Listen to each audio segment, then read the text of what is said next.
মায়াঙ্ক, আজকের ব্লগটা কিন্তু মামাম না, আমি নিজে করছি। কারণ তোমরা সবাই ভাবো শুধু মামামই সারাদিন কাজ করে, কিন্তু আমি যে কত হেল্প করি সেটা কেউ দেখে নাকি। তাই আজকে ভাবলাম আমার পুরো দিনের হার্ডওয়ার্কটা তোমাদের দেখাই। সকালে উঠেই দেখি বাবা বাজার করে এনেছে। উফ, এত সবজি! তাই আমি ভালো ছেলের মতো সব সবজি ফ্রিজের ডাব্বায় তুলে দিতে শুরু করলাম। মাম্মাম একা কত করবে বলো তো, আমি তো আছি নাকি। এদিকে মাম্মাম অন্য কাজে বিজি, আমি ভাবলাম যাই একটু ঘরটা ঝাড়ু করে দিই।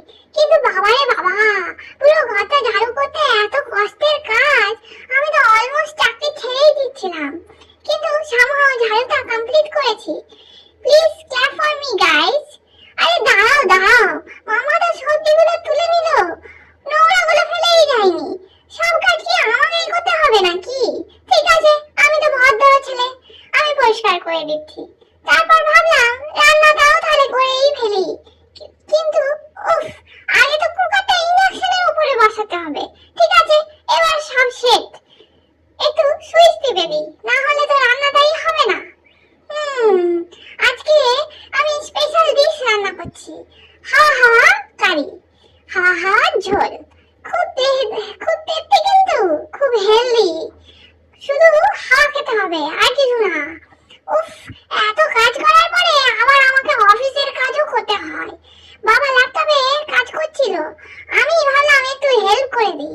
যাই, এই যে কিবোর্ডটা একটু টিপে দিলাম, টিপটাপ টিপটাপ। কাজ হয়েছে কিনা জানি না, কিন্তু লুকটা একদম কর্পোরেট বয় আমার। আচ্ছা, এবার সব লক করে দিই, না হলে কিন্তু বাবা বুঝে যাবে যে আমি অফিস ওয়ার্কও করে ফেলেছি। চাবি দিয়ে লক করে দিলাম, এবার পারফেক্ট। পালিয়ে যাই এবার।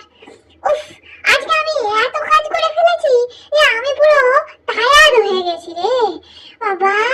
মাম্মাম, আমি আর পারছি না গো। তো গাইস, আজকে এই পর্যন্তই। বাকি ইম্পর্টেন্ট কাজগুলো আমি নেক্সট ব্লগে দেখাবো। এখন আমি একটু খেলাধুলো করব আর চিল করব। ওকে, বাই বাই গাইস, টাটা।